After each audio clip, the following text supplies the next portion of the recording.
functioning. What you'll see as we discuss executive functioning is that we have to start with anxiety management, because the prefrontal cortex up here where executive functioning lives is taken offline by stress and anxiety. And when Rochelle and I were emailing, one of the things that came up in a lot of the questions that members of your community had for my presentation was how to balance anxiety management with what seems like a more executive support, executive functioning support to get tasks done. So all that brings me to the goals for tonight.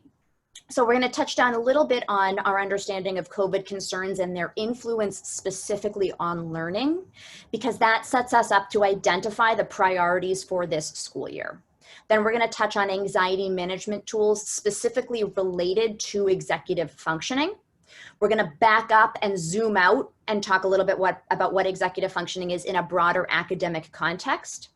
Then zoom back in again and talk about very specific practical strategies. I'm casting a wide net in terms of age range tonight, so it would be helpful for me now so I can tailor the presentation as we talk. If you could use the chat feature and either send a message directly to me, or if you're comfortable to everyone, about the age of the child or children you're looking for support around. That way I can move us where the most people are interested in discussing.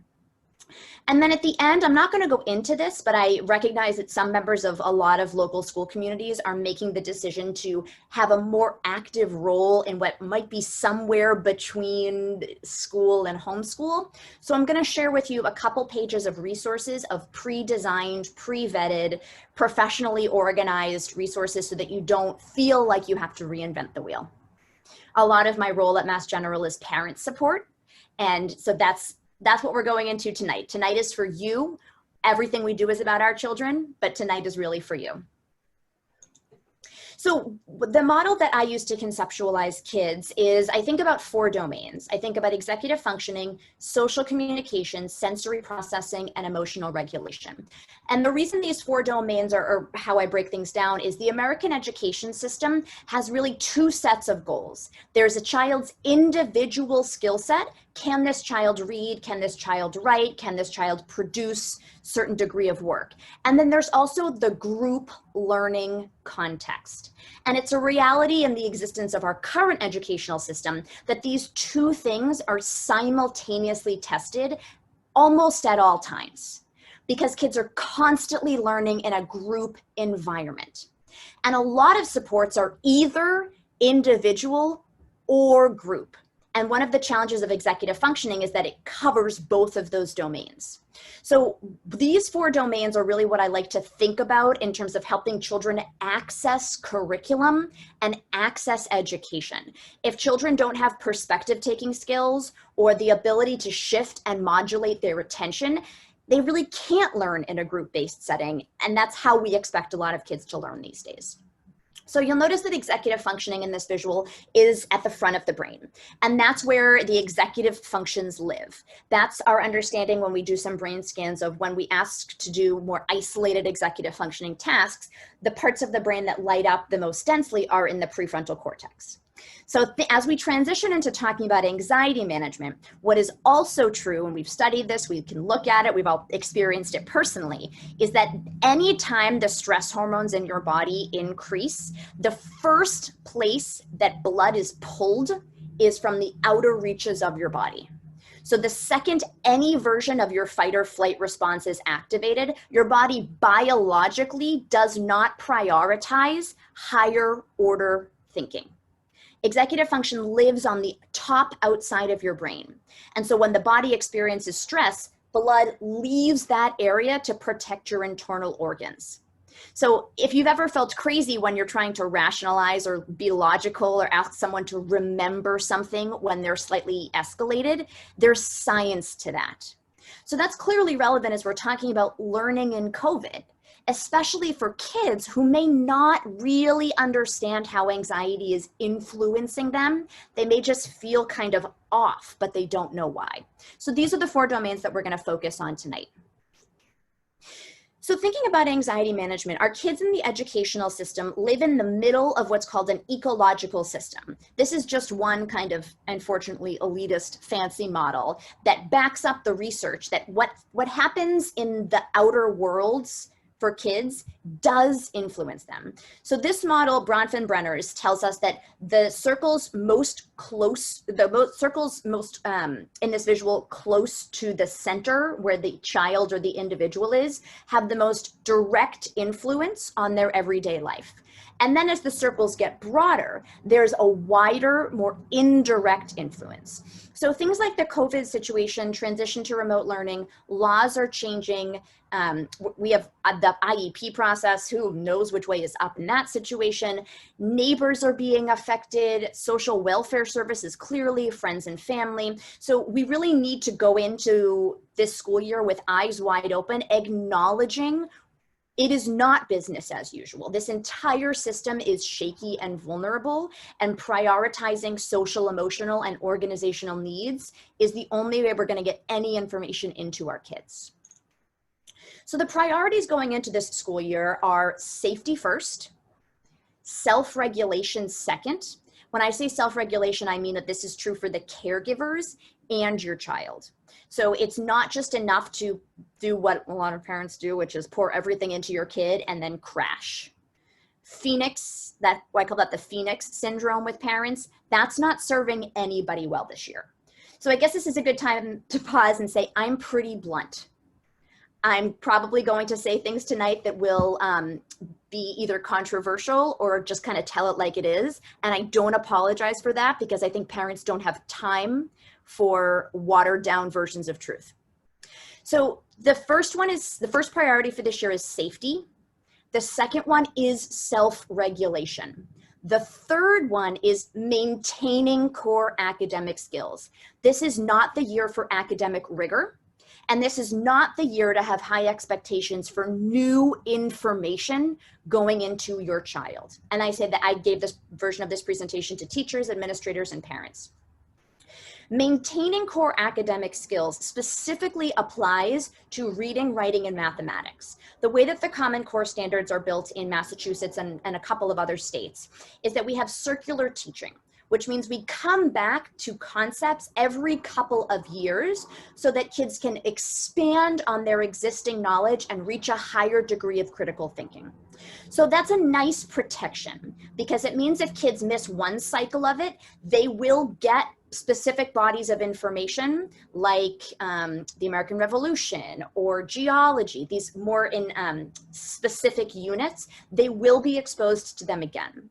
What they will not be exposed to again, and what they will not receive deeper instruction or further remediation in, is reading, writing, and mathematics. Those three curriculums consistently build upon each other, and the older your child gets, the more that baseline has to bear the burden of other details and other critical thinking. So priorities for all kids this year, I'm not just talking about IEP kids, 504 kids, or the kind of blend and fade kids that are fine until they're not fine. For all kids this year, maintaining core academic skills is the academic priority. Then next we have connectivity, and finally an access point for the future. So access point for the future, what I mean by that is that, again, we will return to an education system where group learning is a critical skill set.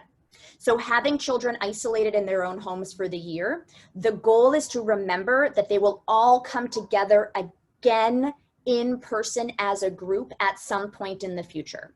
So for children that are on more of an individual track, or children that are receiving accommodations and modifications outside of school, they need to be able to access their peers again in the future. And this is a thought point for our inclusion kids, or our kids that access small group instruction, either partial or full inclusion, because if their assignments are too modified this year, or if the expectations are too low, then they're not going to have an access point for when we do return to academic rigor in the future. So now that I've scared everyone, we're going to talk about how to achieve these things. So the first thing to acknowledge is the caregiver needs. A lot of the strategies we're going to talk about tonight in structuring executive function are to help maintain self-regulation in the home. There's a concept of co-regulation where kids feed off the energy of the people around them. So it is scientifically legitimate for you to value your self-regulation, specifically your anxiety. Anxiety is one of the emotions that is more passable, palpable in a non-descriptive kind of way. So caregiver anxiety has space. If you have not yet taken the time to think about how you are dealing with COVID or to ask people for flexibility that you need, this is the time to do it. And I'm not on the other side of that conversation, so I will cross my fingers that whoever is listening to you is in line with my perspective. So now we're going to talk about the data set specifically for special education parents. And this is true for all parents in general, but this is really magnified for our neurodiverse kids. With your child being educated in your home, you now have a greater data set. You now have an experience of your child that is 24/7. We're always parents 24/7. It is very different to have a visual field on your child all day, every day. There was actually something good about your child going to school and you being on a need to know basis. I know there's always a back and forth about what communication should look like in special ed. As the person who sees it all, I would filter for you. There's a good thing about having that data set of what your child looks like at school filtered by their educators to bring you into it in the role that parents and educators should play, respecting each other's expertise and collaborating to support the child. So one thing to think about specifically for special education parents is this data set. You now have a huge data set that might be causing you concern. There might be things you're seeing about your child participating in classes that you didn't know were going on.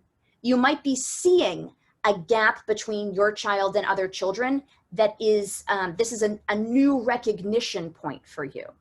And we can acknowledge that and let that play a place in the support that we provide for kids. And I'll say it again, it's a good thing that your kids will leave the house again eventually. I promise we'll get there. And that data set will be filtered for you. I do not think parents should know. I don't think parents should nanny cam their children's day. It's not healthy for anyone, and the kids aren't going to love it either. So the first thing I want to talk about is how to set expectations at home. Expectations evolve. Expectations are the hidden curriculum of an environment, to pull a little bit of the social thinking perspective. These are not rules. These are the things that as social beings, as that group piece of education or that group piece of communal living teaches us, have to be considered in order for us to keep living and educating ourselves together. So expectations are not rules. My two pet peeves that I see about expectations in classroom is when they're used synonymously with rules and when they're set rigidly at the start of the school year. So if you have a visual on your classroom wall of expectations for this school year before children walk in, I'm not sure that's the most accurate representation of how children should be expected to interact with their environment. Expectations evolve. We should expect to have ongoing conversations about how you should and shouldn't interact in a given situation. So expectations are things that you collaboratively create with your child, and expectations are things that do need to evolve and change. Maybe you didn't know that you needed to be clear everyone wears pants to school. That just wasn't on your radar. Well, guess what? The expectations can evolve. And so now on our list of class expectations, it is that people wear pants to school. And I only use anecdotes that I have personally experienced firsthand in my professional life. So you can enjoy that one. So the second piece of expectations is that they should be as proactive as possible. That goes with this evolution thing. right? So setting up a regular family meeting is a starting expectation going into this remote school year. I highly suggest you have a regularly scheduled time that you as a family, or you and your child, or you and your partner sit down and talk about how things are going. Too many times we conflate stress management and problem solving. So a kid got upset about something because they made a mistake, and then we try to help them de-escalate and solve the problem at the same time. Too many skills at once. So regular family meetings give you a place every Sunday at 4 p.m. The first Tuesday of every month at 6:30, that you know you will always come together and talk about how things are going to solve problems in the home. I don't like when Peter takes the iPad on Tuesdays because I want it when I'm done with my classes. That's a problem best solved in a more, in a situation removed from the emotionality of the moment. And then we're going to talk about a couple of these other strategies for building expectations at home as we go further on. You'll notice this last one, capture the conversation. I'm going to show you a huge range of visuals tonight. I think visuals are often misused. The goal of a visual is so that your child remembers, integrates, and stores conversations you've had. And that it's often thought that the goal is to move away from visuals. No, we all use visuals all the time as adults. The goal of a visual is to help your child remember conversations you've had so that it's not you being the keeper of that information. But we're going to come back to that in a little bit. So now we're going to talk about this idea of shared expectations, and specifically the remote learning year and how this relates to executive functions. So just like parents and caregivers have experienced a real change to their ecological system, school staff has as well. And what that's going to bring together are two anxiety cycles trying to collaborate to manage the anxiety of a third party, which is the student. So there's inevitably going to be times where someone's personal needs are not feeling like they are met. And the first talking tip for special education collaboration in this upcoming year is to not be afraid to talk about how you're feeling about the collaboration. I sit in a lot of IEP meetings on all the different sides of the table, and there's nothing that diffuses a room like a parent saying, I'm not feeling great about this conversation. All of a sudden, we're all human again. And I think there has to be a bigger place for human experience in the special education process, especially this year. I want to share with you, this is out of a medical journal. So a medical journal was giving advice, wrote this piece to give advice to pediatricians in helping families deal with the transition back to school about COVID. And this is what they have to write in a medical journal to remind pediatricians that parents have figured out a lot of this. This is verbatim from an international medical journal. And so there is value to this. If you're feeling like your perspective of your child learning at home doesn't have a place in the conversation, it's time to do a timeout and just back all the way up and talk about how you're going to share information about your child's experience at home this year. I shouldn't say this year, for the near future. So the first thing I suggest that you draft in a literal visual format is an update of the narrative of your child's experience of COVID. So pre-COVID, what were your child's priorities? This is especially nuanced for special education parents. Pre-COVID, what were your child's priorities?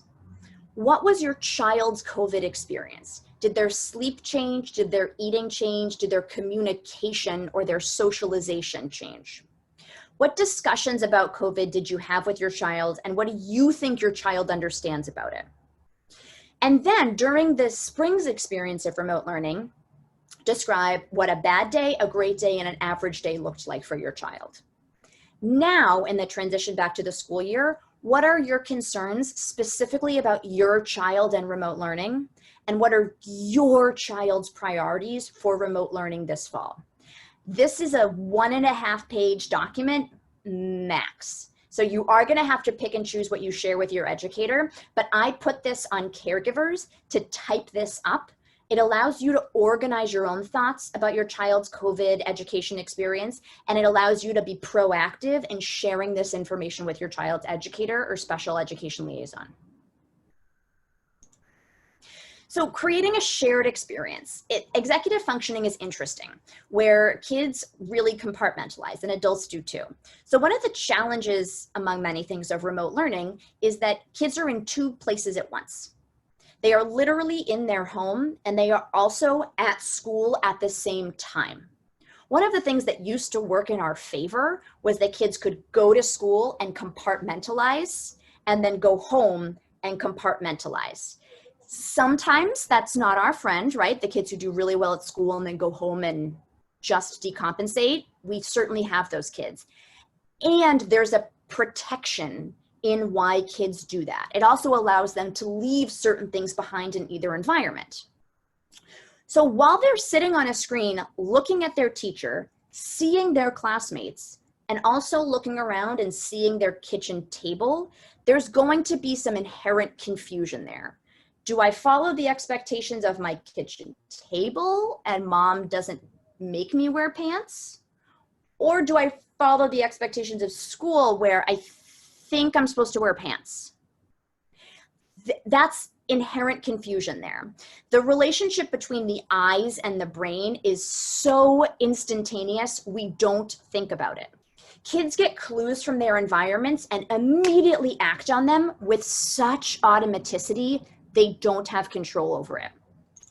So acknowledging kids are in two places at once going into this school year is a starting point, especially for our special ed kids. So you want to create a shared experience that you ask the general ed teacher what should be expected of your child in the home environment. They need to keep their computer on. They need to stay seated. Do they? And then the negotiation begins. So you want to ask your teacher, what is expected of my child? If you were in my home, Mrs. Robinson, what would you want my child to look like? Okay, this, and this are not going to work for me. What's an alternative? And you start that negotiation so that your child has one list of expectations that takes pieces of home and pieces of school. Otherwise, you're going to get some challenges with mood, because what happens when kids are shifting too much is they get really moody. That likely happened to your kids this spring, is they looked around and saw home and acted one way, and then the brain shifted to the computer, saw school, and they were shifting so much that exhaustion caused a mood dysregulation. This is a really well-documented phenomenon. So if you're going to try to take the edge off these mood swings for your anxious kid, you want to try to acknowledge these two worlds are coming together and create one list of expectations. With the special ed teacher, ask for clarification. I don't know how to get onto Google Docs. When Tommy asks me where his homework is, what should I do? Maybe the answer is nothing. Tommy should know how to solve the problem. That's so great for you as the caregiver at home to know. Maybe the answer is, well, here's a tip sheet that I've already made for helping parents log in. But asking for clarification and asking for help is now something that you can do because you're the traveling school marm, right? You're the traveling zone of school that's now in your home. So we're going to transition now to talking specifically about anxiety management tools and executive functioning. First, general anxiety management techniques for trauma and for crisis situations. Set boundaries around the flow of information. You'll see this again. Set up a regular home meeting time. Prioritize self-care. Structure mind-body time. And then regular self-monitoring check-ins. And we're going to break all of these down. So in thinking about helping our kids manage anxiety, a lot of kids that struggle with executive function struggle to build schemas. Their brain doesn't naturally connect similar experiences. So they see every experience as a new one, and that's terrifying. Those of us that build schemas, when we go to a birthday party, we say, oh, I've been to birthday parties before, so it's kind of going to look like this. There'll be small talk, likely cake, This is the song I sing at birthday parties. If your brain doesn't build schemas, then you go into a birthday party and you say, what is this event? We're gonna sing, we're gonna sing, and there's cake, and you interact with this experience like you've never done it before. If you think as an adult about experiences that you go in for the first time versus experiences you know you've had in the past, it is absolutely understandable that a first-time experience has a much greater wave of anxiety behind it. So the first thing to think about in supporting your child's anxiety management this year is to build the schema. Talk to them about the school year in these 3 categories. What's going to be the same, what's going to be similar, and what's going to be different. The goal in this exercise is that the different category gets smaller and smaller and smaller and smaller. And so we help kids figure out actually the things that need or warrant your anxiety are this, this, and this. All those other things, you've actually done really similar things in the past. Or you've done the same thing in the past. And getting into the nitty-gritty. So same might be, we're still using Google Meets. Same might be, I can still make that peanut butter jelly sandwich for lunch. And find out what matters to your child that's still the same. What's similar, you've done it before, so this isn't totally new. You've got this. You can activate your prior knowledge. And then, yeah, that will be different. It might feel like you're doing this for the first time and I'm gonna help you with it. But to make that column as small as possible. This is a progression of, sorry if you can hear my mind screaming. So, or if you could see the rest of my room, the laundry is dirty on the bed. Lest there be any thought that I am presenting an all-together front. We'll be honest about that. So these are the 4 steps that I do put on parents to think about owning your child's back-to-school transition. Sorry, it's hard to turn off the mom brain, right? We're all shifting these days. The information available about the school year comes in fits and spurts. And I think what we can ask parents to do is prepare, predict. Oh, I'm sorry, this should say preview. So the third prepare should be preview, and then practice. Parents, especially special ed parents who run the world, are constantly looking for action items. And if you as the parent are feeling this need to do something to help your child get ready for school, this is what I would suggest you think about doing. Prepare information specific to your child. Predict what also might be kind of true based on best guesses. Preview and practice things that are within your knowledge set to help your child prepare. This is an anxiety management executive functioning technique called the answer guide. So my rule of thumb for a family is if you've answered a question 3 times, it's written down. What happens for our executive dysfunction kids is that if you change any piece of the answer, it's like a new answer. We are a semantically oriented population. So if you ask me if you could watch TV and I say no, and then the next time you ask me, I say, I don't think so, loophole, and we are like a dog in a gate, we're going for it, right? So once you've given your child an answer 3 times, you want to work with your child to write this down, print it, or take a picture of it on your phone. And the next time your child asks you that question, you don't answer it. You refer them to the place they can find that information. What we can see happen when parents constantly are the keepers of information is kids start to associate their parent as the bad guy. In reality, you're the messenger. But kids with executive dysfunction don't see it that way because there's often some gaps in perspective taking. So creating an answer guide allows you to join your child and look at the answer. It changes the visual field of the parent being the keeper, the ruler, the one that could change their opinion. It changes it to you and your child referencing the data as an already existing point. So I highly suggest having answer guides available at home. These are some mindset shifts. I'm not going to focus a lot on this tonight because there's a lot of anxiety management tools out there, but this slide is up there just to have you look for the language your child uses to describe their educational experience. If you hear a black and white thinking comment, gather that as data and then start to think about the patterns you're seeing that might be contributing to anxiety. When you don't know, say, I don't know.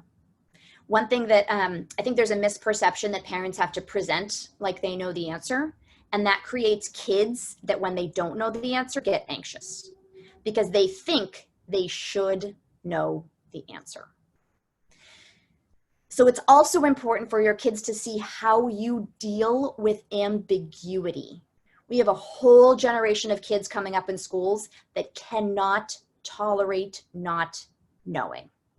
They want immediate gratification and they want the answer now. And part of that, I think, is there's this generational need to answer your kids' questions. And I actually don't think that's helping anybody. Mind-body practice. So with kids not being in school, with kids being more sedentary, we're noticing kids are having a more kind of a disconnected sensory experience where they're getting more fidgety or they're not eating as much or they're eating too much. Their body is having a hard time connecting their physical experience to their cognitive one. And that's because they're not moving as much, they're not changing environments, they're staying in one environment and often in one posture for a really extended period of time. So one thing you can also do as a parent is to put in mind-body practices, I suggest, on a daily basis. So one routine that I think should be a part of remote learning in a pandemic is that in your home, your child has 5 minutes every day that are dedicated to mind-body practice. This is not the same thing as mindfulness. You've seen enough about my personality by this point to imagine that I'm not great at mindfulness, right? I'm the last person you want walking you through a meditation. I'm the last person that's going to tell you to do some deep breathing when you're having a tough time. Therefore, you should be the last person to tell me to do some deep breathing. And my husband can triangulate this perspective if you need another account. What I think is the real meaning of mindfulness is understanding the feelings in your body and accepting them. And so one of the things I'm going to send in my email is a guide to home mind-body practice. The list of exercises that comes with this guide are all very active. They're not meditation. They're not deep breathing. They're things like drawing to different tempos. They're things like smelling 5 things around the house and tell me the first memory that you think of. Mindful eating. You're eating anyway. Mandala coloring. You can print these off for free online. And mindful walking. These are things that take 5 minutes that are very active, that are really critically important for children to be doing more of at home. This is going to have a real cumulative effect that we're worried about kids being sedentary for this extended period of time. It's part of the reason the American Academy of Pediatrics is really initially came out really wanting kids to be back in school. It's the sensory component. So think when you're building your homeschool routine, your remote learning routine, 5 minutes every day where kids can be very, very intentionally just paying attention to their nervous system will be an important insulating factor for the long-term effects of the pandemic. So now let's talk about executive functioning. And I'm actually going to pause right now and just check the chat feature to see if to take a look at the age ranges and see if there's other feedback. So we have quite the age range. So we have 8 to 17, 15, 6, K to 17. Okay, some people would like to hear about strategies for spouses. So I got a question, are you suggesting a binder full of answers? Yes. I am literally suggesting a binder that on the outside of it says where I can find the answer. Great. Okay, so thanks for that commentary there. So executive functioning, there is no universal definition, and the one most frequently cited in research is from 1967.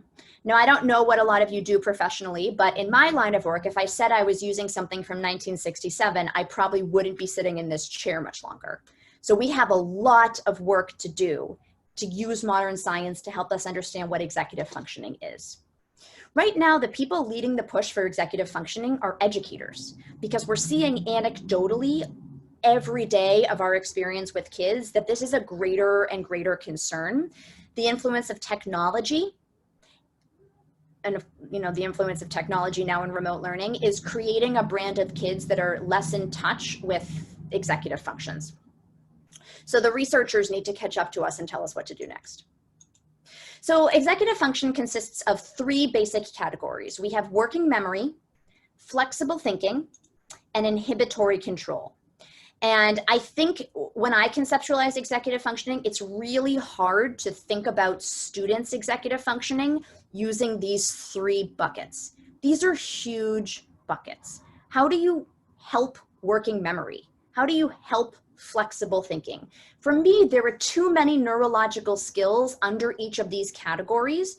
When I strategize with kids, I like to pinpoint the deficit and then work with that deficit before I try to solve these big problems that feel like nailing Jell-O to a wall. So I prefer to think about executive functioning in these 6 domains. These 6 domains for me correlate better to observable characteristics in your child that then are matched to more specific educational tools.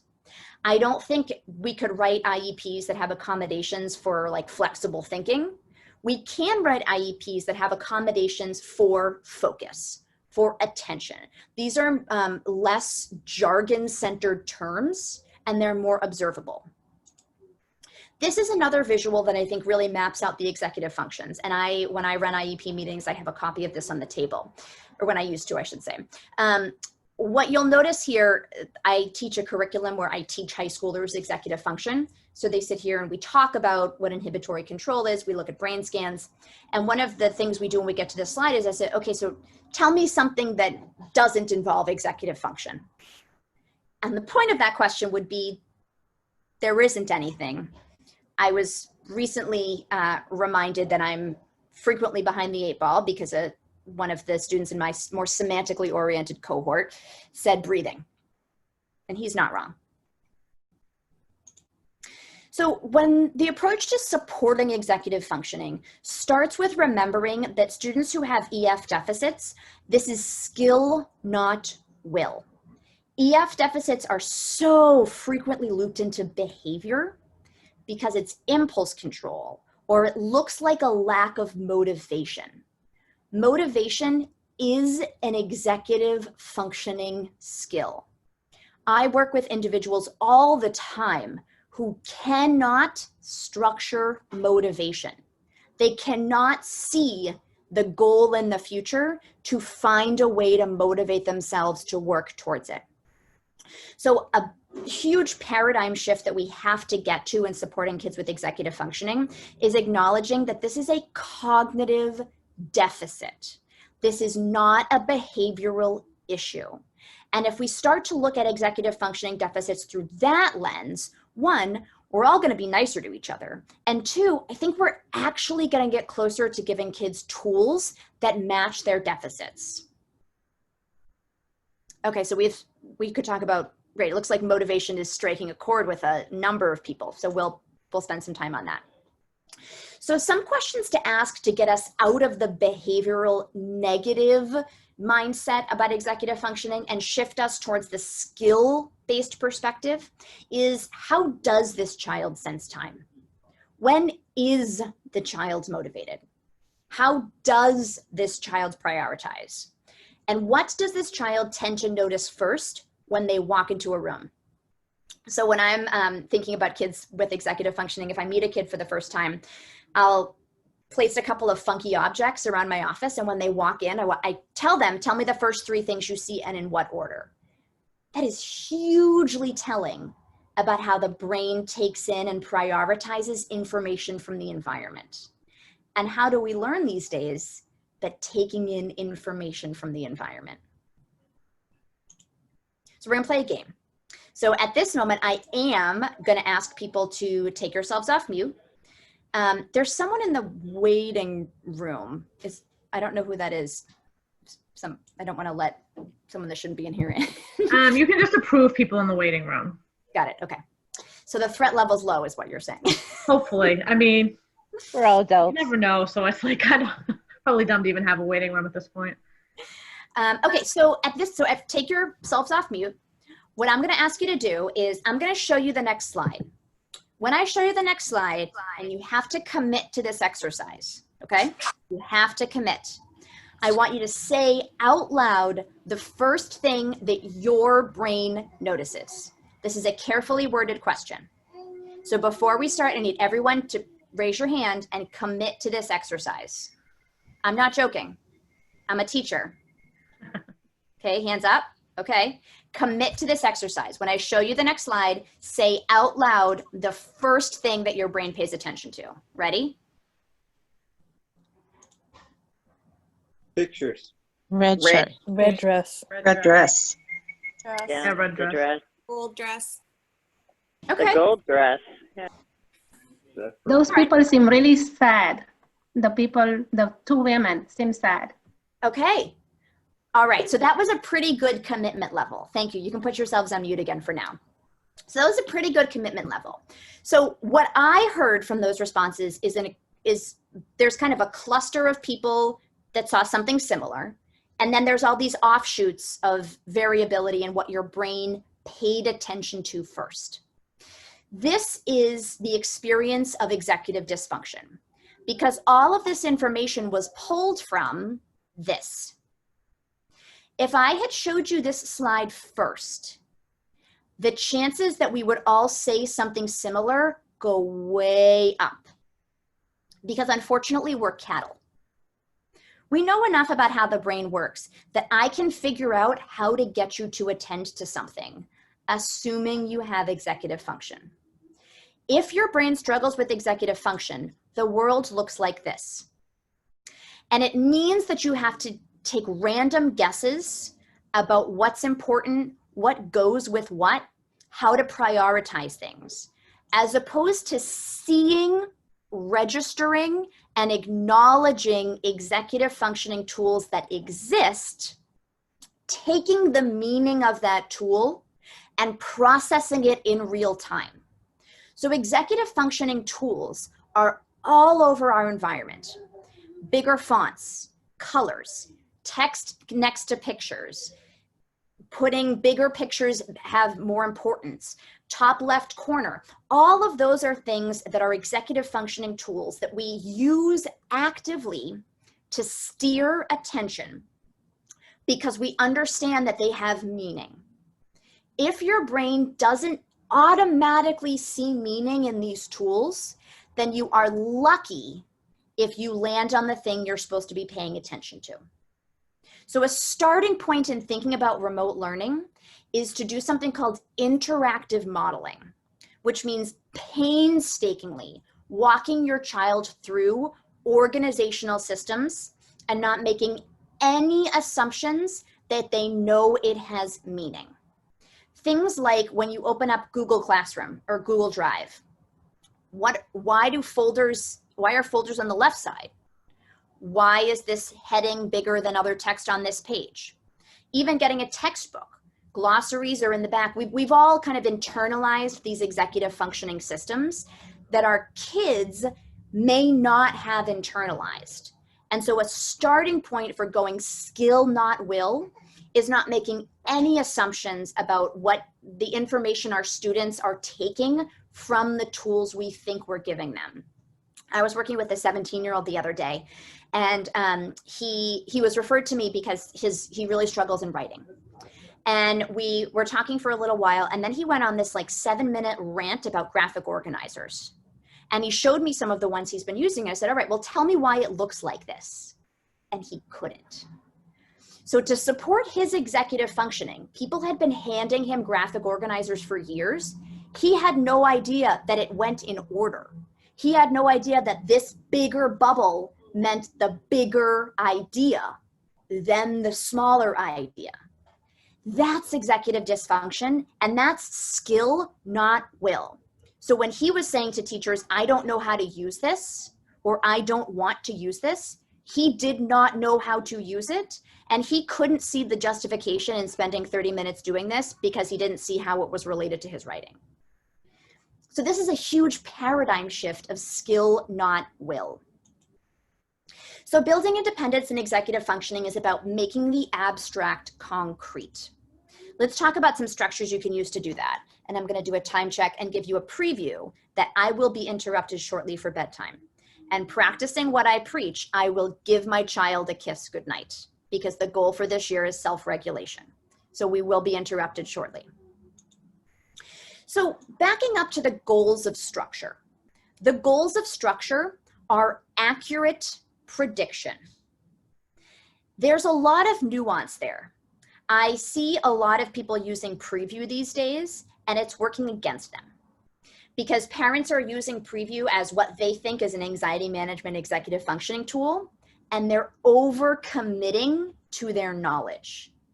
So parents are saying things like, so first you're going to meet your teacher, and then you're going to do a Zoom on this, and then you're going to do it, and one of those things doesn't happen as planned, and it's actually a bigger problem than COVID. So the goal of structure, schedules, timers is accurate prediction. If you are not 100% confident that you can predict how this will go, it should not be a part of your preview. Then you're actually creating a greater executive dysfunction. So expectation lists, checklists, visuals, routines, all of the very specific tools we're about to get into are about accurately predicting the future, because when something is, when we're, let me back up for a second. This goes back to where we started tonight, which is the relationship between fight or flight and executive function, right? When anyone is surprised, we are not at our executive functioning capability, or our max executive functioning capability. The goal of structure is to minimize surprise so that the brain stays in touch with logic and executive function. That's the process of why structure binds anxiety. We minimize surprise so that you can stay in touch with logic and then better interact with your environment. And again, going back to the regulation goal, caregiver planning. So time. Someone just put a question in the chat box about time, saying your child doesn't sense time. You are in good company. People don't sense time like they used to because the world is becoming increasingly invisible. We don't pay with cash anymore. We swipe credit cards. Our workday looks like this, and play looks like this. So the sense of time and the body's internal clock is actively warping. It is no longer as reliable as we thought it was. There's an exercise I do when I go into schools and I consult, where with the teacher that I'm there to support, we tell all the kids to put their head down, and the teacher too. And I say, all right, I want you to raise your hand in 1 minute. And what happens next is it basically naturally clusters the class based on their executive functioning. So you've got a couple of kids who ask to use the bathroom. You get a couple of kids who pull out their phones because they forgot what they're supposed to be doing. You get a couple of kids whose hands go up at 10 seconds. And then you have a couple of kids, they go up at like 45 seconds, so they're close. And then you've got the perfectionists who counted Mississippi, got to 60 and raised their hands.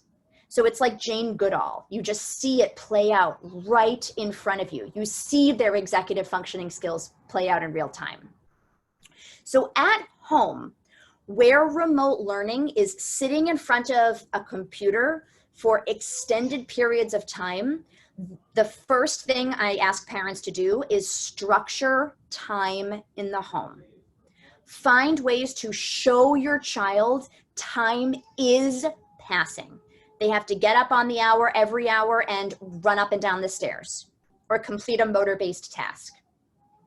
I love the idea of glass-faced clocks because you can write on them with a whiteboard marker, and you can show transition times and the passage of time. I like sand timers because they show part to whole.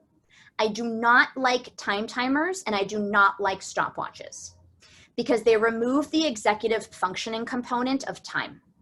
Time happens in a context. Time does not happen in a vacuum.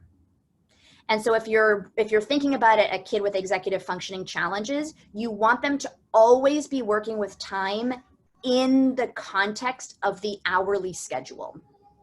And then we're going to talk about how to prompt for time in a little bit. So these are some versions of schedules. I have a couple of other examples going up through the high school age range. I'm going to reiterate my point that the goal is not to move away from a visual. We all need to actually be comfortable using them more often. So there are many more ways to make a schedule than I think are discussed. What has to go into a schedule is what matters most to your child, what they need to be reminded of. So when you're building your child's schedule, you want to ask yourself, what do they do but need my reminder to do? And then what can they not do? And for me, the only things that go in the schedule are the first two. So these are different visual formats that can support your child's individual executive functioning needs. This 6W chart, or I guess H isn't a W, is about context. This is about who is doing what, when. This tool helps us share space. This tool helps us think about how we are interacting and sharing devices and space. This tool down here gives the sequence of events. So that's a different need than this visual schedule up here. This is the kid that needs more of the first, then, what's happening next. This here is the kid who asks a lot of questions about why I can't or why I need to. So this strategy down here, I suggest that families, especially going into the fall, you make a family calendar with all of the known weekly activities in one place. Google lets you do this pretty easily with color coding. For our kids with executive dysfunction, they sometimes live in a place where time, if time matters at all, it only matters to them. When in fact, everything we do is because time matters to other people. You have to get up for school on time because I have to work today. There's a logical reason for why we use time to mark things. And that gets lost in translation when we're trying to motivate kids or trying to get them through the task. So I suggest building a family schedule with all of the pieces of who has to do what when. No, don't drive yourselves crazy. Think about the things that regularly happen on a weekly basis.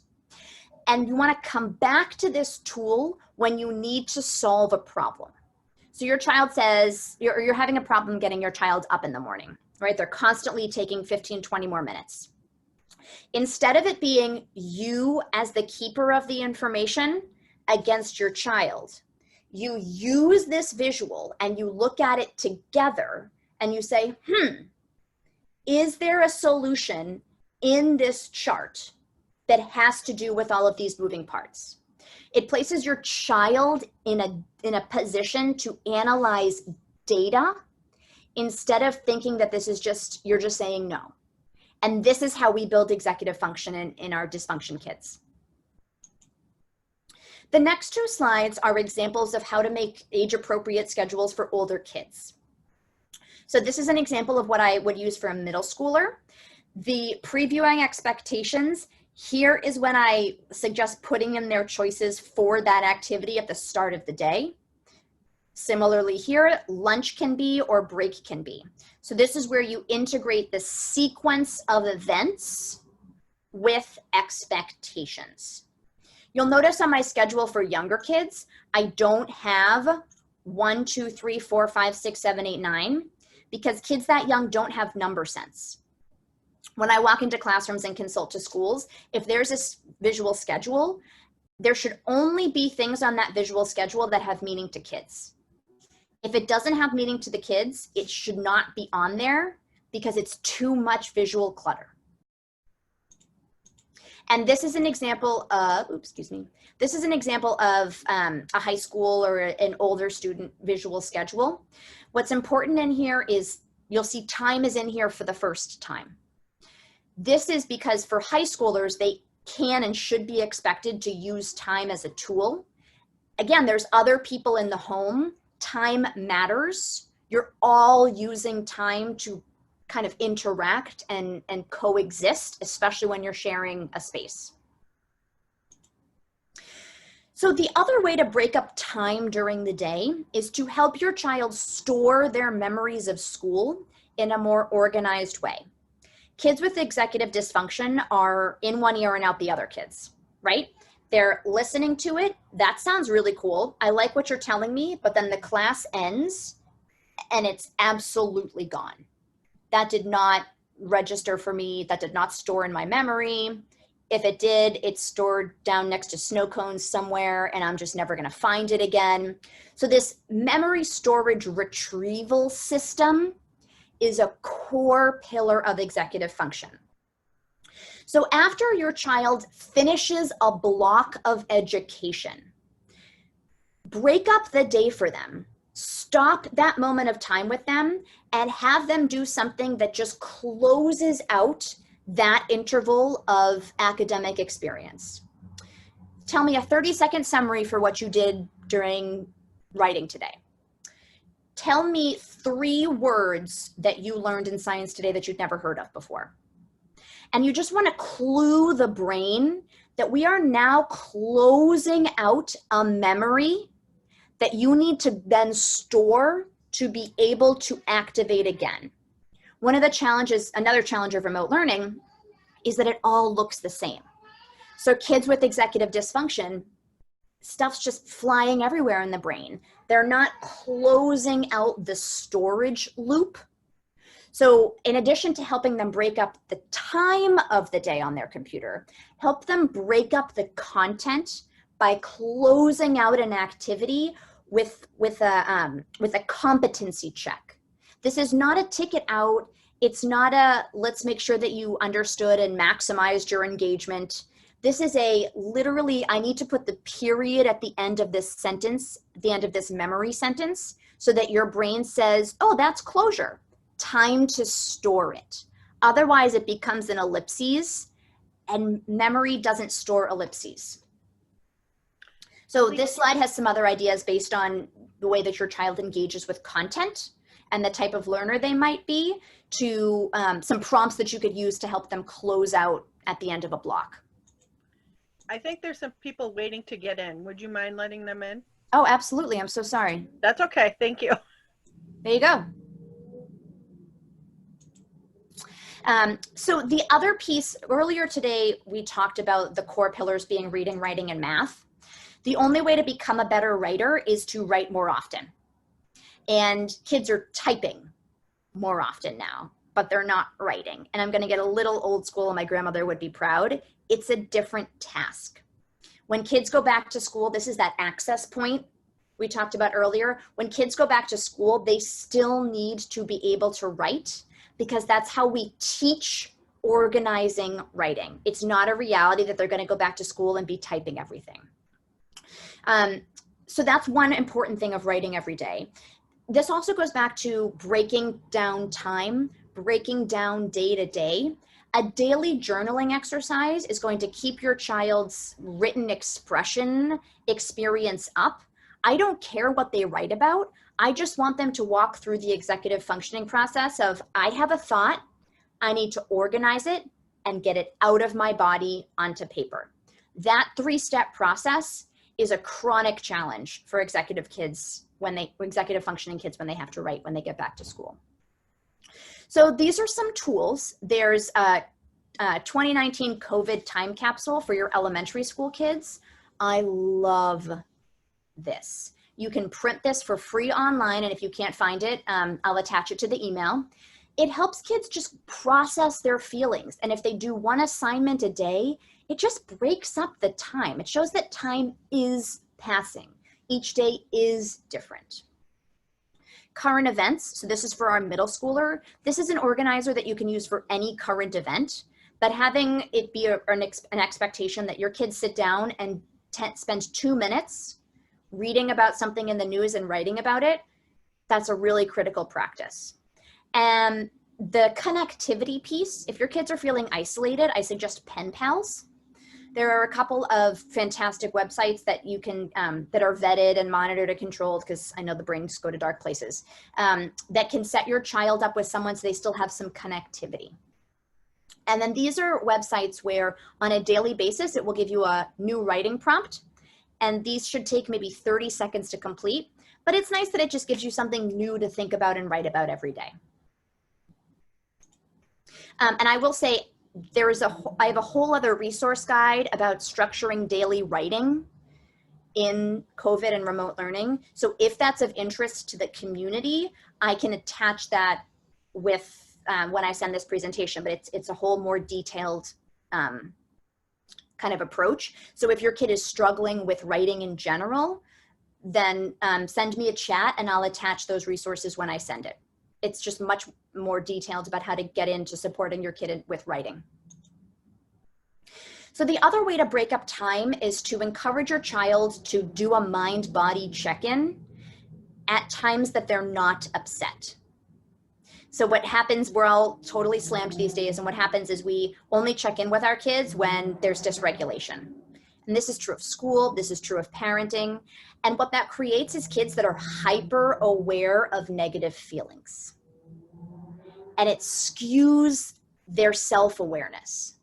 So with your child at home during the day, at the end of every block, just like you check in for competency and you have them close out that academic memory, ask them just to reflect on the last class, the last period of the day, the last hour. They can set up any system they want. Thumbs up, thumbs down, thumbs in the middle, pick an emoji, make your own 1 to 5 scale. The goal of this is that they break down their experience of the day so that one negative interaction or one negative experience doesn't make the whole day stink. This is really true for a lot of our black and white kids where they had a great day and then the last block, they didn't get to share their one thought about the thing that they drew. And then they reflect on the whole day like it was the worst day of their life. So this is really, I think this is probably more important than breaking down time, is chunking the day so that your kids can reflect more accurately on how they related on an emotional level to what just happened. So I have some kids where we print 5 of these on a page so that at the end of the day, they can literally look back on the page, especially if your kids do not like remote learning. Then you do want to help them capture their experience more in the moment to try to shift their thinking to something more neutral about remote learning. So you look back at the end of the day and you say, well, it seems like you gave neutral faces to all 5 activities.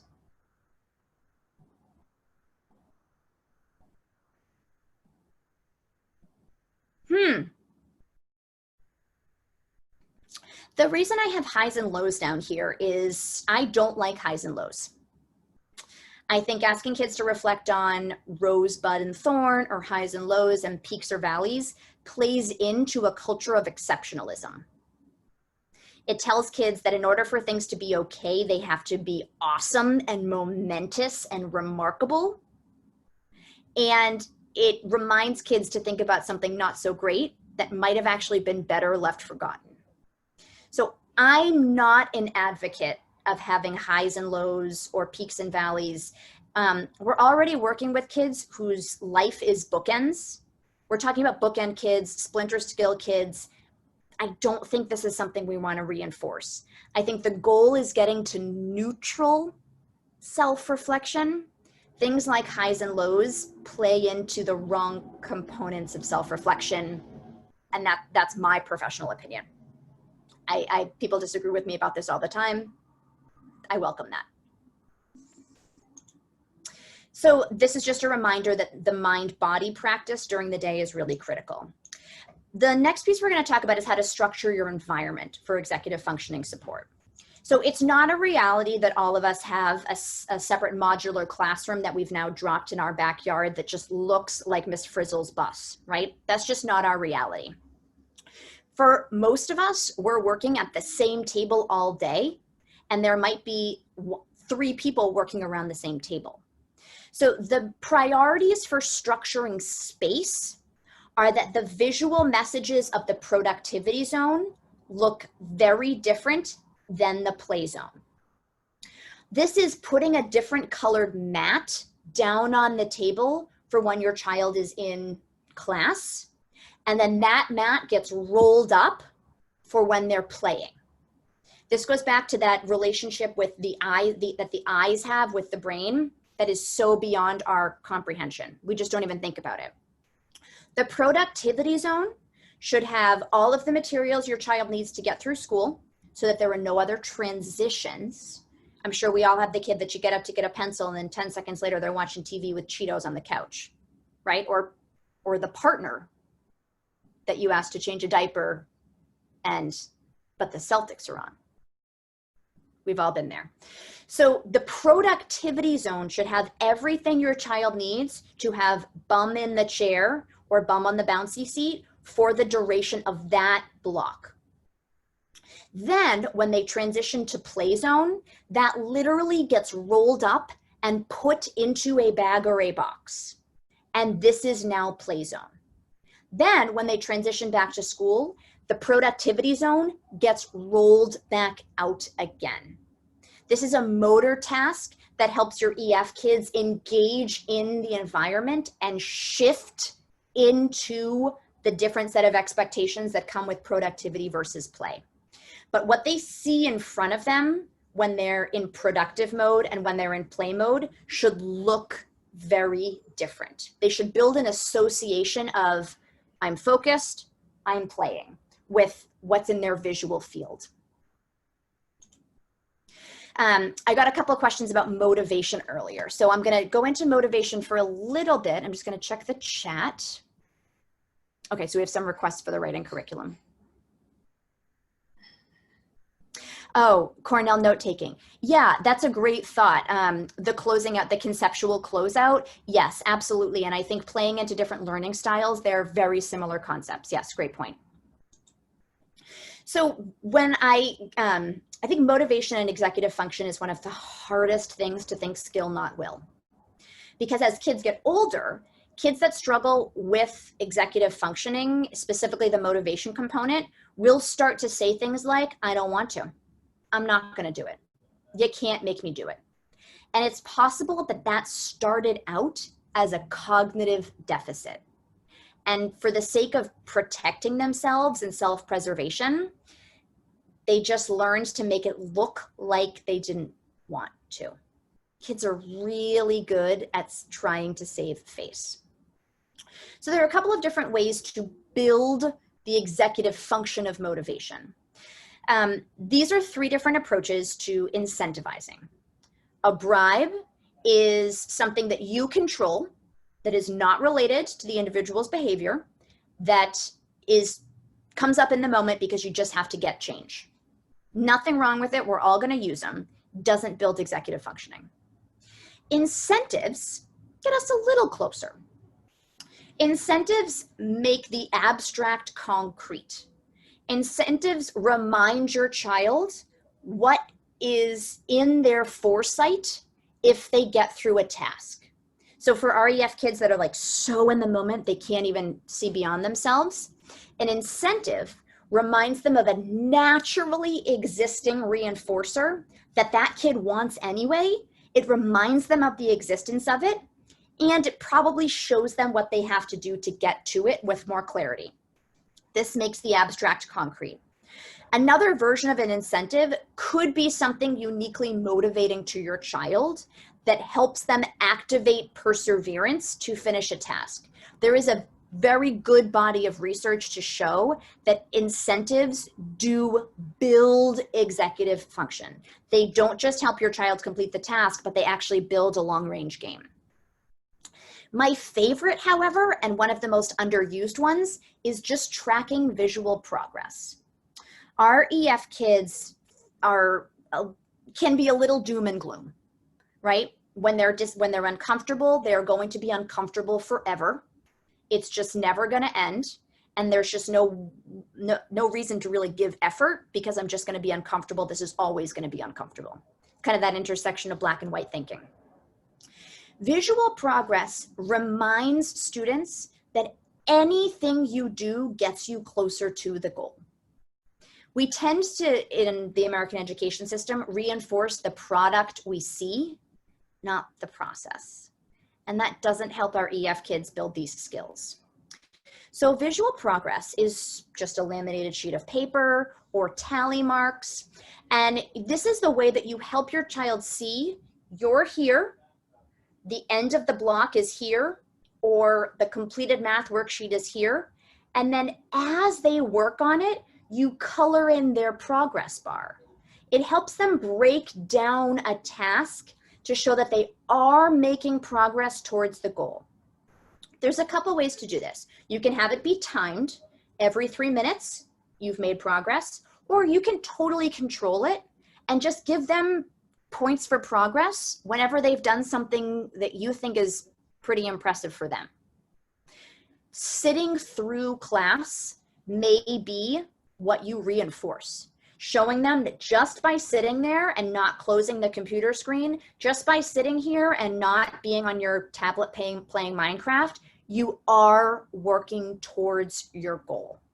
It's a way to make the abstract, those thoughts of you're doing it, just keep doing it. You don't even have to do it better. Just keep doing it, to make those concrete and visible to our EF kids.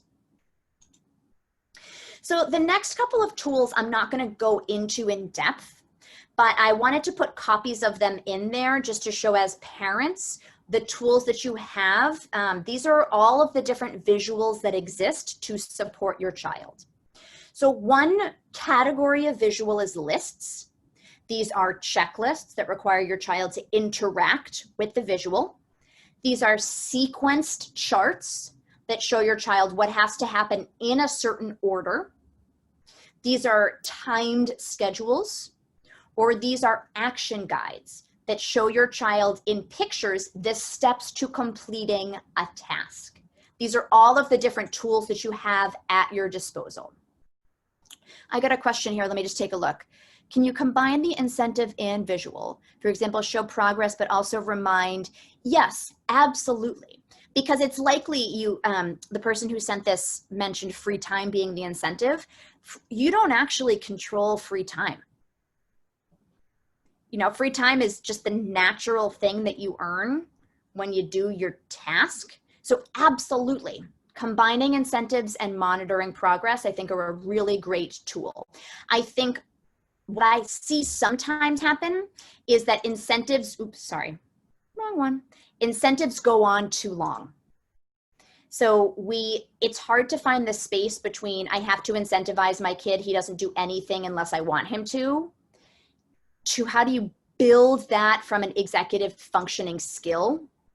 Marking visual progress is the way to build internal motivation systems so that eventually you can pull away the presence of another incentive. Great question. So these are examples of how to make the abstract concrete. So if you've had a conversation 3 times with your child, this was the context. This was one behavior, one choice, or one observation. It made people think this. It made people feel this. And so you got this outcome, which might be no TV time, or your sister's mad at you, or I'm mad at you. Another alternative could be you don't hit her, you ask for the remote, which makes her think, okay, he wants the remote. At least there's no bad feelings because he didn't hit me. And you get to keep your TV time. So what I see happen in a lot of processing is it stays verbal. Kids with executive functioning deficits, you're either expecting them to engage effectively in a verbal conversation or think flexibly. But going back to what we know about working memory, what we know about executive function, working memory and flexible thinking, don't tax both at the same time. So if you're trying to talk to them about solving a problem, you are taxing their working memory. Therefore, you're not going to get a ton of flexible thinking. If you use visuals, you may get more flexible thinking because you're not taxing their working memory. And this is a visual that I threw in because someone had asked a question about when your kid's stuck. So this is to show if you keep thinking this, you're on a rotary. If you change your thought, these are some outcomes. And it allows your child to hold the two possible scenarios in their, not in their head, in the paper at the same time. So a lot of why kids with executive functioning deficits get stuck is because they don't have cognitive flexibility. They don't have the skill of holding two alternatives in their head at the same time and then picking the better one. Because without cognitive flexibility, only one thing exists in my mind. I don't even see the fact that there's an alternative. So helping your child visualize alternatives to what they're currently thinking or doing or saying is a way to help them build cognitive flexibility. These are organization guides. So we want to stick with the Gestalt when we're helping our EF kids. Checklists are great, and they don't help us integrate information into the big picture. What we know about working memory is that chunking and using visuals help us integrate more pieces of information. So if you're struggling to have your teenager clean their room because they think it's clean and objectively it's not, what I would suggest doing is take a picture of their room when you mutually agree that it is clean and break down that picture. Then the next time they have to clean their room, broken record here, it's not you telling them whether or not their room is clean. It's you and your teen looking at the picture of what you mutually agreed was a clean room. And then your teen using that visual as a reference to go back and fix problems because they can reference the picture. And this is a version of this for a younger child. What it means to be ready for bed, what it means to be ready for school. Here's a picture of it. Do you match the picture? That's building executive functioning instead of just prompting. Like if you feel like your child is the one that you constantly have to say, da da da da da da da da, you didn't brush your teeth yet, then you want to think about zooming out to less of an in the moment prompting approach and more of a big picture. And just a couple of other examples of how you can capture information. A rubric, so what it means to clean the table. Quality control measures for middle school and high school students. If you're picking battles about your student turning in work that is not their best quality, work with their special ed liaison or the classroom teacher to get copies of when their work has been quality and have visuals of those. So when your child completes homework and it's not up to quality, you can say, let's see if that's the quality your teacher's expecting or not. And they can do another cross-reference with the visual. That would be another thing to go inside the answer. Yes, so a question about the answer binder. Exactly, yep, what does it look like to clean a room? Exactly, yep.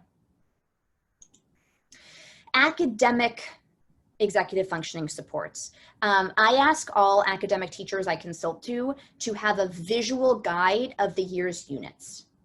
So this says 8th grade science, 1st unit, geology, 2nd unit,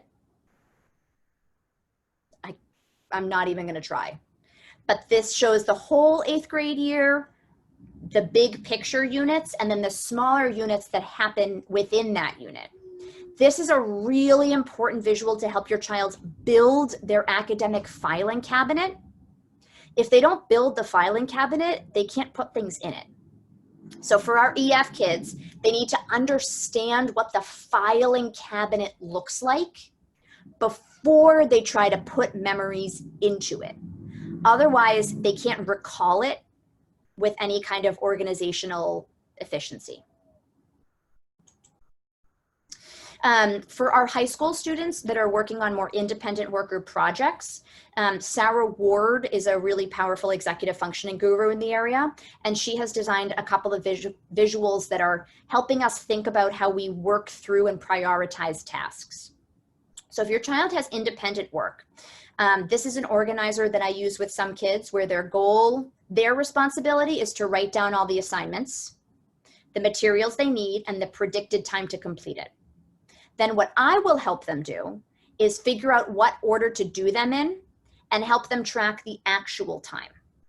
This is building executive functioning skills. If you do any of these things for your child verbally, you want to start to put them in writing so your child sees the pieces that are expected to self-monitor. And then this down here is another example pulled from Sarah Ward, where when your child's starting a project, you want to ask them to draft a visual of what that project will look like when it's done. This is a 10-second draft. This is, if I were doing this for a writing assignment, I would draft 5 boxes with scribbles on them to be 5 pieces of paper. This initial piece of visualizing the finished product can get ahead of some misperceptions about the project that might be in there and might come back to bite you in the end. It's not 15 pages, it's only 5. It's not all pictures, there is words involved in it. So you want to try to have your child pause, visualize and draw a 10-second picture of what this will look like when it's done. And it gives you a chance to see where your child is in relation to the actual expectations of the assignment. So lastly, what I want to share, or we're getting close to the end here and then I'm ready to take questions, is one other thing that I'm going to put in my email is an accommodations chart for sensory supports during remote learning. So I'm going to send a visual that breaks down the senses, sight, smell, and has recommendations for how to support your child to be more engaged using those senses. So it's all broken down by the type of input that might help your child be more attentive. That's something that will go out in the email. So I think so far we've talked about executive functioning, emotional regulation, communication, expectations, and I didn't want to neglect the sensory processing piece. These are the things that we all have to keep in mind. If you ask me, everyone just needs to lower the bar. This is not the year to, world's okayest mom, world's okayest dad. We all need to embrace the fact that we live in a state where academic expectations are constantly compressed. We are fine. Our kids are going to be fine. This is the year to focus on supporting executive function and to helping our kids maintain a positive connection to their educational experience. Everything after that, teachers and administrators are going to come in like superheroes and help us figure out how to get kids back on track when we're back in the building and COVID isn't the priority. But right now, it is. The last resources that are in this PowerPoint, I'll just walk you through to know what you have. These are 3 fantastic websites that are already existing. Don't reinvent the wheel. WideOpenSchool.org is vetted. This was a collaboration between Common Sense Media and WGBH. Outschool.com is a fantastic resource for social connectivity and honestly to keep kids busy in front of a screen for more than 10 minutes. And AmazingEducationalResources.com is a massive database that if you know what you're looking for your child, this is like Google for vetted educational sources. If you know you need a graphic organizer app, this is where to go. The rest of these tools are broken down into, if this is where we're getting to if you are doing more of a homeschooling model and you're looking for resources, I've broken down available resources, of which there are tons, into those that I recommend that I have had positive experiences with based on the subject you're looking to work on with your child. Humanities, reading and writing, And then at the end of this slideshow is just a little more information about my organization and how we conceptualize our therapeutic support of kids. But, or I should say, and right now I'm going to turn it over to questions because I want to reinforce the people that joined us here tonight. So Rochelle, do you mind helping me moderate? I'm going to take a look at the chat box and answer those questions. And then if people want to take themselves off mute and ask questions directly or ask me to speak more about something, I'm happy to do that. Yeah, absolutely. Okay, so let's see some of the questions. How does this fit into the IEP? How much is the school doing and how much for the parents and how much can be done with an OT? Yeah, that's a great question. I'll answer the OT part first. So not all kids are responding well to OT remotely, but something that can be really productive is having OTs desensitize your child to remote learning. So it may not be about other OT goals. If working on other OT goals for your child is just, you're not getting traction right now, I would suggest having a conversation with your OT about how to set up a sensory space for your child in their remote learning, or using eye tracking practice on the computer screen to make sure they can follow what the teacher's saying, or help them work through Google Docs. Those are all functional skills that OTs have a really nice skill set for. So the person who asked the question about the IEP, would you mind just giving me a little more information? I'm not sure exactly what I was talking about when you asked this question. So if you don't mind just being specific about how does what fit into the IEP, and I'll get back to that. So I have another question. Any suggestions for the child who's very overwhelmed with Google Classroom chats? The struggles with written work? Yeah, it's a great question. So if I understand this question correctly, your kid is engaged, the classroom's using a Google Classroom chat to do ELA, and that's an area of need for your child already, but the Google chat is not helping that. I guess I need a little help to understand this question, the relationship between Google chat and ELA. How can we get the slides and email resources being sent to SEPAC so that we can put this all together for ourselves? I will turn that over to Rochelle. How can people get these resources? So what we will do, we're going to make sure that this presentation did record like we hope it did, because please bear with us. This is our first time doing this and we're working through kinks. But we will post the link, hopefully, with the recording. And then we can also, we have space on our page, and that I think we can pin, or we will identify where you can specifically find it.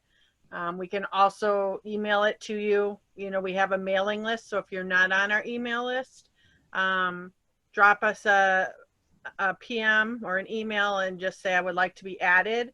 And because we can just send all that information out on the email list.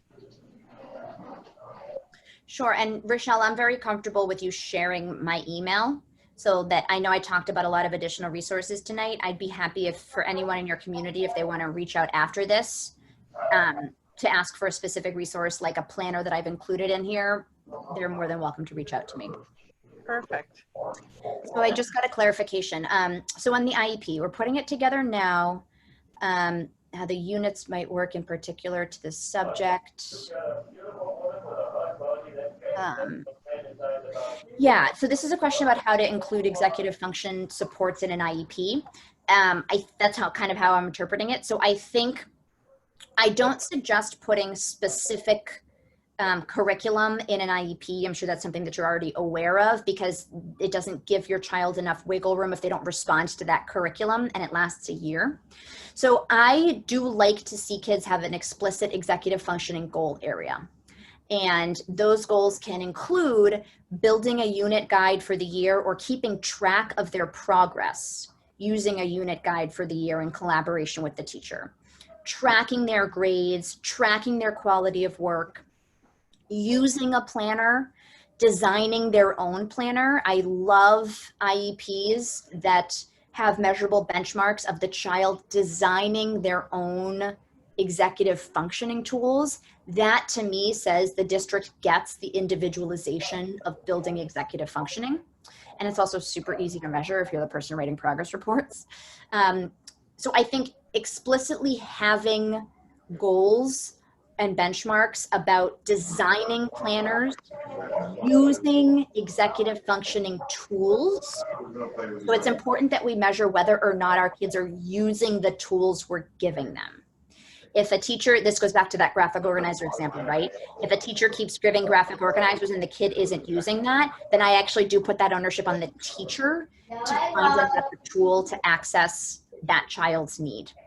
So measuring the child's ability to build tools, to interact with them, to use them accurately, to use them with independence, those are all behaviors that we can collect executive functioning data on.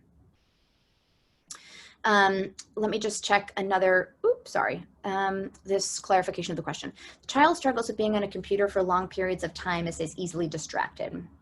Teacher's solution is to give packets of written homework, but he struggles with writing in general. Yeah. I think we're probably pretty aligned in our perspectives on this, but I'll talk about some strategies. The process of writing, there's a very specific model that there's two models that I love for kids that are emotionally reluctant to write or struggle with executive functioning. One is SRSD, and then the other is a model that I'll put in the email. The challenge with what writing has become is it's become about the reader, not about the writer. So kids are now having to train themselves to write a paper so that this teacher will give them a grade, a high grade based on what this teacher likes to read. And so what's been lost in translation is the fact that writing is about sharing your ideas. It is true that sharing your ideas means you have to organize them in a way that other people understand it. But that's the alchemy of writing, is valuing your own, organizing your own thoughts, valuing your own opinions, and then being able to get them out in a way that someone else understands your perspective. So for this child, which I don't know a ton about this individual, but please feel free to email me and let's have a phone call about it. It sounds like I would back up and emphasize perspective taking and sharing unique thoughts.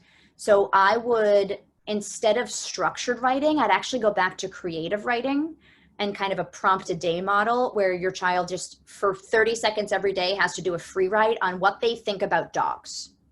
Would you rather have everything taste like orange soda or pizza? And so we're just going back and retraining the brain to feel comfortable sharing your perspective through writing instead of making it about what the other person is going to think about your writing. So in a perfect world, I would like to see this student be reinforced for just writing their thoughts about things and then gradually build in pieces of structure. So, okay, now go back and edit what you wrote about orange soda for flow. But shifting the pyramid so that the emphasis is on, you just shared unique thoughts with me.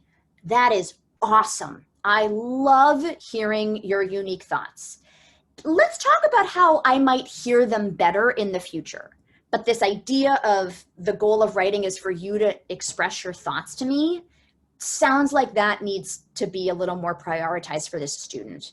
And then I think from an OT angle, if the sensation of writing on paper is uncomfortable, writing on whiteboards and then taking pictures of it, I would try to work it. You'll kind of get a sense now that I look at academic tasks from the emotional and the physical angle, because that's usually where kids are struggling. They're usually smart and can get it, but there's an emotional or a physical barrier that builds up over time. This is super true for writing. So I kind of threw a couple things out there, but really if your child's struggling with writing, please reach out to me and send me an email, and I can, and I will certainly get you other specific writing resources, because I think that's the soapbox that I enjoy standing on, and would love one day when I don't have to stand on it anymore. All right, so let me take a look. Yep, so iPad or tablet snap type program for written assignments. I think also the idea of getting information out in writing and then organizing it later. We usually think we have to go in the other order, which is like organize and then don't say it until you're totally sure how it's going to be organized. But a lot of kids benefit from semantic mapping, which is just getting your ideas out in kind of a more visual map kind of flowchart format, and then come back in and write the narrative text behind the ideas. So let's see. My child loves to bolt throughout chats. He's 8. Do you have any strategies that might help me with, watching him sit and watch and focus more on the remote chats? Yeah, so I think this goes back to some attention maintenance strategies. So for attention maintenance strategies, depending on the age of your kid, he's a little bit younger. So I like to help kids make movies in their mind. So what are you seeing now? What are they talking about now? So that you're creating kind of an artificial feedback loop.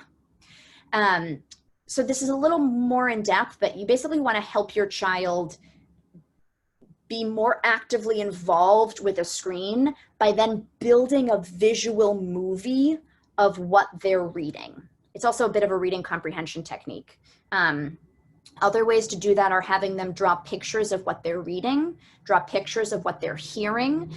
This goes back to some kids do focus better when they're doodling. So I think for attention maintenance strategies, try the sensory angle, try to have them be physically more in their body, jumping up and down, using sitting on a yoga ball, chewing gum. Smoothies are great. It really gets the suction really helps to keep the nervous system attentive. Excuse me. Putting clementines in the freezer, popping a piece of those in every couple of minutes. Gum, mints, putty, the kind of more of a sensory fidget angle. I think I would try some of those as well, and then go for the cognitive angle of helping them actively work on the cycle of information, what that information means to me, more information, what that information means to me. By giving them a little extra something to do, make the movie in your head or draw the picture of what they're telling you. Even if they go a little bit off track, I'm okay with that. We'll get them back. Variable attention is better than none. It's about scaffolding, I think, right? So a couple of questions here. Yeah, so let me share. Is it okay if I put my email in the chat, Rochelle? Is that just a good way to, okay. I'm gonna put my email. My email's going in the chat, so feel free to reach out to me. Weighted compression vests. Yeah, I like weighted compression vests as well. All right, well, you've heard plenty of my voice tonight.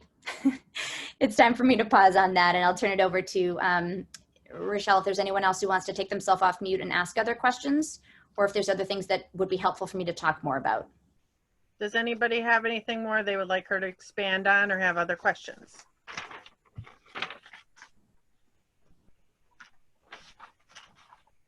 Okay.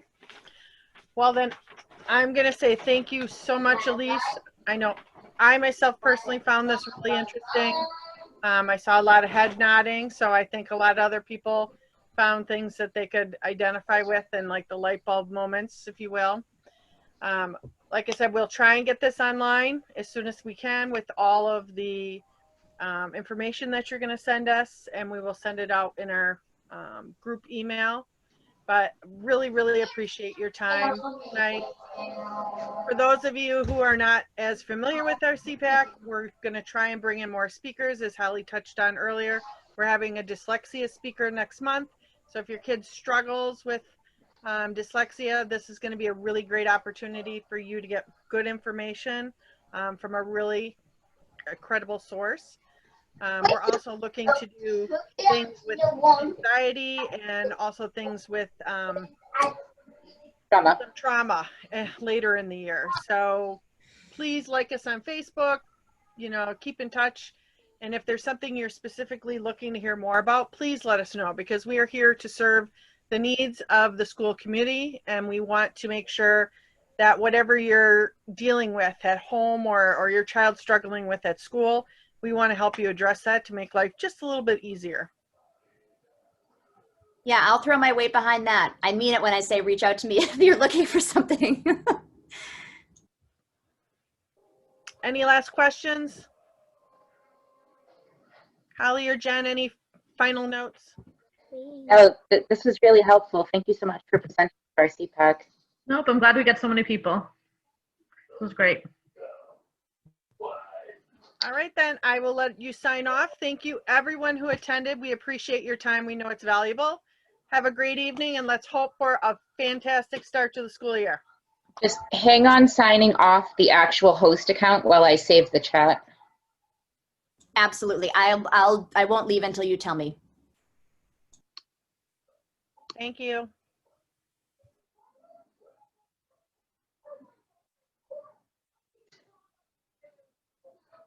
We're good.